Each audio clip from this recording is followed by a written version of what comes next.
Silicon city ಬೆಂಗಳೂರಿಗೆ ನೀರಿನ ಅಭಾವ ಕಾದಿದೆಯಾ ಎನ್ನುವ ಆತಂಕ ಶುರುವಾಗಿದೆ. ಮಳೆ ಬರದೇ ಇದ್ರೆ ಬೆಂಗಳೂರಿಗೆ ಜಲ ಸಂಕಷ್ಟ ಫಿಕ್ಸ್. ಒಂದೊಮ್ಮೆ ಮಳೆ ಬರದಿದ್ರೆ ಏನ್ ಮಾಡುತ್ತೆ ಜಲಮಂಡಳಿ ಎನ್ನುವಂತಹ ಪ್ರಶ್ನೆ. ಮುಂಗಾರು ಶುರುವಾದರೂ ರಾಜ್ಯದ ಹಲವು ಭಾಗಗಳಲ್ಲಿ ಸರಿಯಾಗಿ ಮಳೆ ಆಗ್ತಾ ಇಲ್ಲ. ಮಳೆಗಾಲದ ಆರಂಭದಲ್ಲೇ ನೀರಿನ ಕೊರತೆ ಎದ್ದು ಕಾಣ್ತಾ ಇದೆ. ಹಾಗಾಗಿ ಬೆಂಗಳೂರಿಗರಿಗೆ ಕುಡಿಯುವ ನೀರಿನ ಸಂಕಷ್ಟ ಎದುರಾಗುವಂತಹ ಸಾಧ್ಯತೆ ಇದೆ.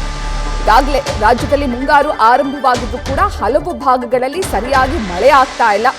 ಹಲವು ಜಲಾಶಯಗಳು ನೀರಿಲ್ಲದೆ ಒಣಗ್ತಾ ಇದೆ. ಈಗಾಗಲೇ ಸಾಕಷ್ಟು ನೀರಿನ ಕೊರತೆ ಉದ್ಭವ ಆಗಿದೆ. ಈ ನಡುವೆ ಸರಿಯಾಗಿ ಮಳೆ ಆಗದೆ ಇದ್ರೆ ಬೆಂಗಳೂರಿಗೆ ಕುಡಿಯುವ ನೀರಿನ ಸಂಕಷ್ಟ ಫಿಕ್ಸ್ ಅಂತ ಹೇಳಲಾಗ್ತಾ ಇದೆ. ಈ ಬಗ್ಗೆ ಹೆಚ್ಚಿನ ಮಾಹಿತಿಯನ್ನ ನೀಡ್ತಾರೆ ನಮ್ಮ ಪ್ರತಿನಿಧಿ ಸವಿತಾ. ಮುಂಗಾರು ಆರಂಭವಾಗಿದೆ, ಆದ್ರೂ ಕೂಡ ಸರಿಯಾಗಿ ಮಳೆ ಆಗ್ತಾ ಇಲ್ಲ. ಈಗಾಗಲೇ ಬೆಂಗಳೂರಿನಲ್ಲಿ ಹಲವು ಕಡೆ ಕುಡಿಯುವ ನೀರಿನ ಕೊರತೆ ಆಗಿದೆ. ಮಳೆ ಬರ್ತಾ ಇದ್ರೆ ಈ ಜಲಮಂಡಳಿ ಏನ್ ಮಾಡುತ್ತೆ, ಏನೆಲ್ಲ ಕ್ರಮಗಳನ್ನ ತೆಗೆದುಕೊಳ್ಳೋಕೆ ಸಾಧ್ಯ ಇದೆ ಹಾಗಾದ್ರೆ? ಪ್ರತೀಕ್ಷಾ, ಪ್ರತಿ ಬಾರಿನೂ ಬೇಸಿಗೆ ಕಾಲದಲ್ಲಿ BWSSB ತುಂಬಾ ಅಲರ್ಟ್ ಆಗಿರುತ್ತೆ. ಅಂದ್ರೆ ಬೆಂಗಳೂರಿಗೆ ನೀರಿನ ಸಮಸ್ಯೆ ಆಗ್ಬಾರ್ದು, ಜನರಿಗೆ ಯಾವುದೇ ತೊಂದರೆ ಆಗ್ಬಾರ್ದು ಅಂತ ಮುಂಚಿತವಾಗಿಯೇ ತಯಾರಿ ಮಾಡುತ್ತೆ. ಈ ಬಾರಿ ಬೇಸಿಗೆಯಲ್ಲೂ ಕೂಡ ಅದೇ ತಯಾರಿ ಮಾಡ್ಕೊಂಡಿತ್ತು.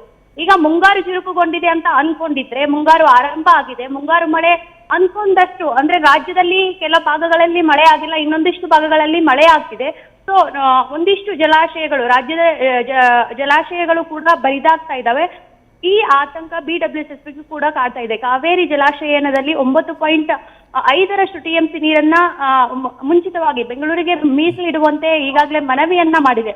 ಒಟ್ಟಾರೆ ಬೆಂಗಳೂರಿನ ಜನರಿಗೆ ನೀರಿನ ಸಂಕಷ್ಟ ಅಂದ್ರೆ ಈಗ ಮಳೆ ಆಗ್ಲಿಲ್ಲ, ಇನ್ನೊಮ್ಮೆ ಮುಂದಿನ ದಿನಗಳಲ್ಲಿಯೂ ಕೂಡ ಇದೇ ಸಮಸ್ಯೆ ಮುಂದುವರೆದ್ರೆ ಬೆಂಗಳೂರಿನ ಜನರಿಗೆ ಕುಡಿಯುವ ನೀರಿನ ಅಭಾವ ಎದ್ದು ಕಾಡುವಂತಹ ಸಮಸ್ಯೆ BWSSB ಜೊತೆಗೆ ಜನರಿಗೂ ಕೂಡ ಕಾಡ್ತಾ ಇದೆ ಅಂತ ಹೇಳ್ಬೋದು. ಪ್ರತೀಕ್ಷಾ, ಥ್ಯಾಂಕ್ ಯು ಸವಿತಾ ತಮ್ಮೆಲ್ಲ ಡೀಟೇಲ್ಸ್ಗೆ.